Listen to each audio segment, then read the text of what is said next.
Palabras con poder. Bien, este año se cumplen 30 años desde la creación de la Agencia Chilena de Cooperación Internacional para el Desarrollo. En sus primeros años, su trabajo estuvo más focalizado en la recepción de cooperación, particularmente en materia de modernización del Estado, infraestructura y tecnología. Estamos hasta ahora con el embajador Juan Pablo Lira, director ejecutivo precisamente de la Agencia Chilena de Cooperación Internacional para el Desarrollo. ¿Cómo está, embajador? Muy buenos días, Catalina, muy buenos días, José Luis. Un inmenso gusto saludarlos justamente en este contexto de celebración. Sí, pues muy importante además lo que se viene en términos de cooperación, precisamente en estos tiempos de pandemia. ¿Cómo se está poniendo ahí la Agencia Chilena de Cooperación Internacional en busca de nuevas experiencias? Bueno, obviamente es un desafío, como desafío estamos viviendo todos los habitantes del globo terráqueo de alguna manera, y naturalmente Chile no es la excepción. Estamos pasando por vicisitudes que no tengo necesidad de enumerarlas, todas las conocemos. Estamos con cifras complicadas en lo económico, complicadas en la salud, y bueno, de eso no somos la excepción a nivel continental ni a nivel mundial. Y entonces tenemos un gran desafío porque en el sustrato de lo que se entiende por cooperación para el desarrollo está justamente esta palabra que implica muchas cosas, que es desarrollo. Y al lado del desarrollo está la solidaridad, y la solidaridad nos lleva a ciertos grados de confusiones porque los que son cristianos católicos creen que son las limosnas, otros creen que son otras cosas. Entonces, hay todo un trabajo sistematizado a nivel universal desde la finalización de la Segunda Guerra Mundial, donde los países se ponen de acuerdo de cómo poder ayudarse unos con otros para salir adelante ante situaciones complejas. Sí. Chile, usted comprenderá, país de terremotos, países de maremotos, sí, países de incendios, tenemos la costumbre de estar recibiendo ayuda en estos desastres complejos. Los que somos mayorcitos ya, nos podemos acordar del terremoto del año 60, cuando llegaban aviones de todas partes del mundo trayendo ayuda para el terremoto más alto que conoció la historia de la humanidad. Entonces, sí, ahora, embajador, vamos por ahí, ¿no? Sí, desde ese punto de vista, uno esperaría más cooperación también, por ejemplo, en este momento de pandemia, en búsqueda de una vacuna, por ejemplo. Indudablemente, yo te digo, las autoridades nacionales se están coordinando a través de los mecanismos de Naciones Unidas, a través de los mecanismos de coordinación más local, qué sé yo, la OEA, la Secretaría Ejecutiva Iberoamericana, el PROSUR, para justamente ponernos de acuerdo, porque el desarrollo probablemente biotecnológico para este tipo de antídotos, vacunas, no solamente que tienen un alto costo económico, sino que además requieren de una infraestructura científica muy alta, que nosotros no la tenemos como país propiamente. Dice la historia que la tuvimos cuando teníamos el Instituto Bacteriológico funcionando, pero pareciera que en Brasil, por ejemplo, hay una posibilidad en Sao Paulo de un avance muy alto, y hay países del primer mundo, no solamente Estados Unidos, China, que sin ser primer mundo es un país que tiene un nivel de desarrollo alto, Suiza, Inglaterra, o Gran Bretaña, como se conoce, Francia, etcétera, que están en este trabajo. Entonces es necesario ponernos de acuerdo para poder darnos también entrada a esta posibilidad cuando la vacuna llegue. Pero antes de eso tenemos que seguir trabajando, porque bien decía nuestro canciller hace unos días atrás, de esto no salimos solos. O sea, quien cree que se salva solo está perdido. Esto no es así. O sea, tenemos que darnos las manos. Pero Estados Unidos está en esa parada un poco, ¿no?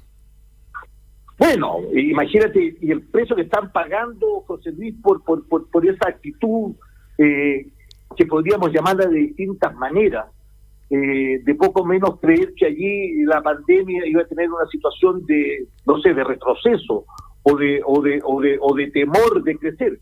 Y tienen una tasa de mortalidad altísima y de contagio altísimo. Entonces hay que tener mucho cuidado con lo que está ocurriendo, porque o nos damos las manos como seres humanos o la cosa se va a poner muy complicada. Y quiero hacerles un siguiente comentario que es muy personal. Es usual y es legítimo que todos hablemos de cuando volvamos a la normalidad. Y yo me pregunto, ¿vamos a volver a la normalidad como la conocíamos antes del 15 de marzo? Eso significa que vamos a llenar las calles de autos, vamos a llenar los supermercados, vamos a llenar los centros comerciales.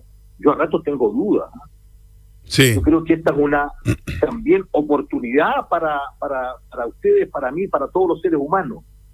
Una alerta. O paramos de como conocíamos el funcionamiento del globo terráqueo, o esta cuestión no va a tener mucho futuro.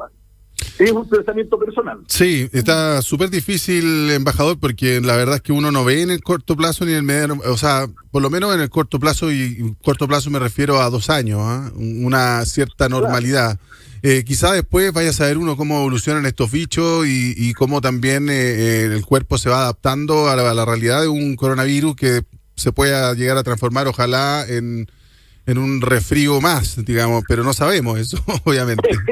Pero, embajador, usted no se debe ni acordar. ¿Sabe cómo? Cuando yo lo conocí personalmente en Lima, cuando usted era embajador allá. ¡Éjale! Cuando usted organizaba la semana Chile-Perú, con la intención de acercar a estos pueblos que están divididos por historia de una manera tan brutal, y por idiosincrasia, lamentablemente, sobre todo de ellos hacia nosotros, pero usted hizo grandes esfuerzos, yo me acuerdo de eso. Fíjate, José Luis, que bueno, y gracias por acordarte de eso, porque claro, me tocó una época recontra complicada, cuando justamente se estaba gestando lo que después terminó en la demanda peruana, claro, del límite marítimo para nosotros, y la verdad es que naturalmente ya el conflicto bélico hiper recontra centenario, sí, siendo embajadora ya durante casi 6 años, uno lo podía palpar en la prensa media amarillenta. Sí, por esos pasquines que pululan por los kioscos. Claro, todos los días nos separaban en una esquina en un kiosco y era como que poco menos que estábamos en guerra. No, que no teníamos los tanques en Arica nosotros. Exacto, impresionante. Exacto. Entonces, mira, para mí ha sido bien sorprendente. Tenemos hoy día más de 200.000 migrantes peruanos en Chile, y yo era de los que creía muy puertas adentro, nunca lo manifesté de esa manera, que íbamos a tener problemas en la inserción de esa gente en nuestra sociedad. Y no pasó nada, y fue súper positivo. Sí, han sido un gran aporte. Que hoy día tú vas a La Vega, o vas al Mercado Central, o vas a Lo Valledor, y cuesta encontrar chilenos. Está lleno de peruanos, lleno de colombianos, venezolanos, haitianos. Entonces hemos sido una sociedad que hemos sido capaces de recibir una migración de mano de obra no calificada, y también calificada, súper bueno, súper positivo. Muchos emprendedores también, pues. Pero por favor, y trabajan como burros, en forma coloquial. Sí, pa. Entonces están haciendo trabajo que los chilenos y las chilenas ya no estaban queriendo hacer. Entonces, antes del estallido social y antes de la pandemia, esto era muy valorado, porque gran parte del crecimiento también era atribuible a esta migración que recibimos. Entonces es un fenómeno bien interesante. Súper. Pero bueno, hoy día estamos en lo que estamos. Sí, yo le hacía ese paréntesis solamente para contarle que lo conocía de aquellos años, embajador, cuando hizo esa actividad que fue muy rica, digamos, en intercambio. Usted llevó chefs chilenos para allá, se hizo una linda exposición, y conversatorio y qué sé yo. Fue muy lindo esa interacción que tuvimos chilenos y peruanos, que es tan necesaria para el desarrollo común, dos pueblos que tienen que caminar juntos de la mano. Embajador, yo le quería preguntar respecto de la Agencia de Cooperación Internacional para el Desarrollo. ¿Por qué nace esta agencia? ¿Cuál es su misión inicial? ¿Y cuál es el camino? O sea, yo sé que son 30 años, pero le pido un resumen un poquito como para que me cuente y en qué están ahora, digamos, o quizá antes del 15 de marzo, no sé.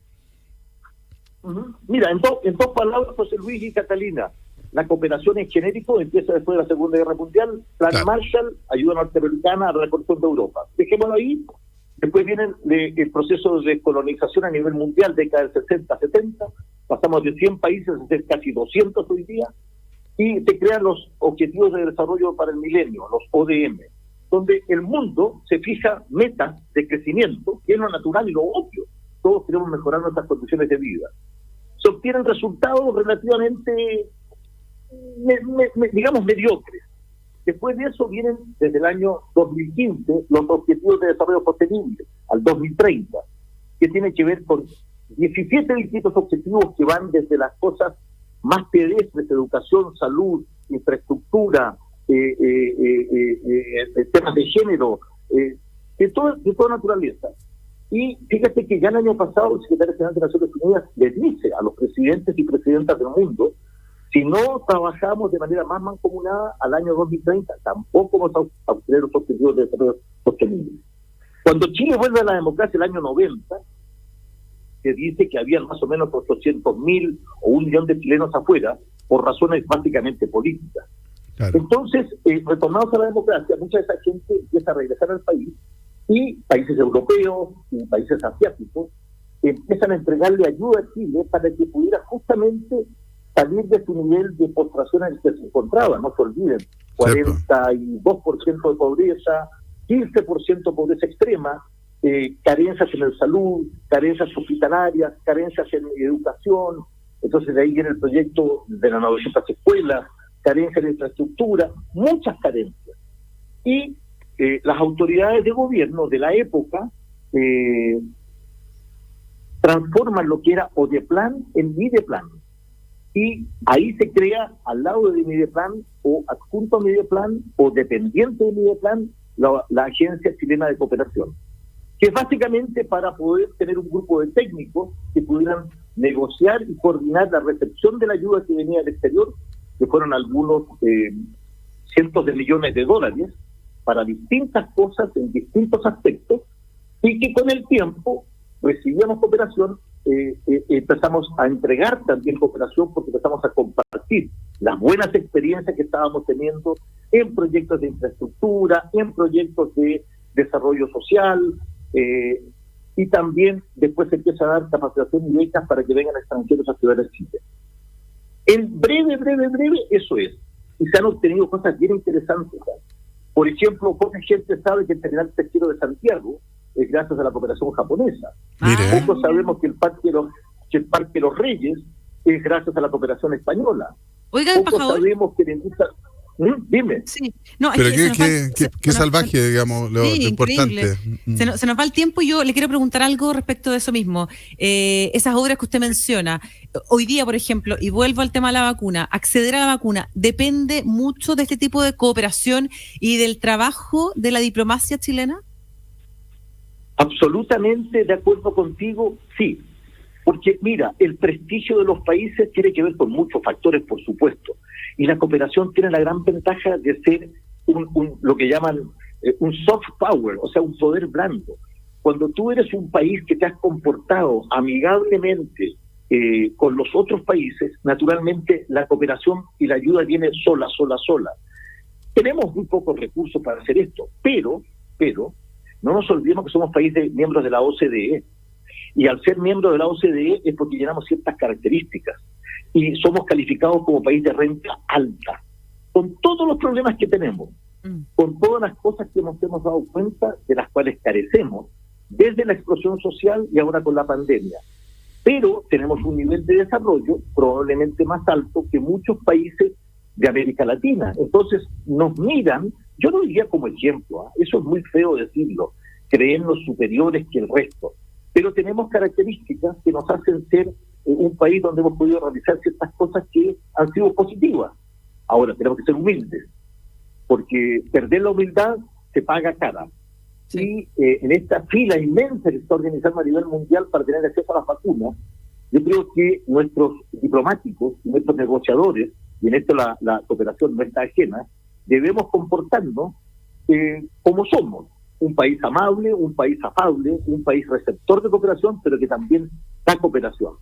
La poca que tenemos, la entregamos. Entonces, nos va a venir como retribución. No digo como regalo, porque estas cosas tienen un costo determinado. Y nos estamos coordinando con los países de América Latina para ir juntos justamente a las grandes potencias que están desarrollando este tipo de avances científicos como es la vacuna. Muy importante. Muy bien. Embajador Juan Pablo Lira, embajador de carrera chileno con una amplia trayectoria en el mundo diplomático. Ha sido embajador en Colombia, en Perú, en Ecuador, representante también de Chile permanente en la OEA y hoy día como director ejecutivo de la Agencia Chilena de Cooperación Internacional para el Desarrollo. Muchas gracias por haber estado en Un gusto, embajadora. A ti, Catalina, y a ti, José Luis, un abrazo grande, cuídense y muchas gracias. Igual usted, pues. Igualmente, que le vaya muy, muy bien. Buenos días. Buenos días. Chao. 10 de la Adiós, mañana. gusto de escucharte. Bien. Chao. 10 de la mañana con 30 minutos.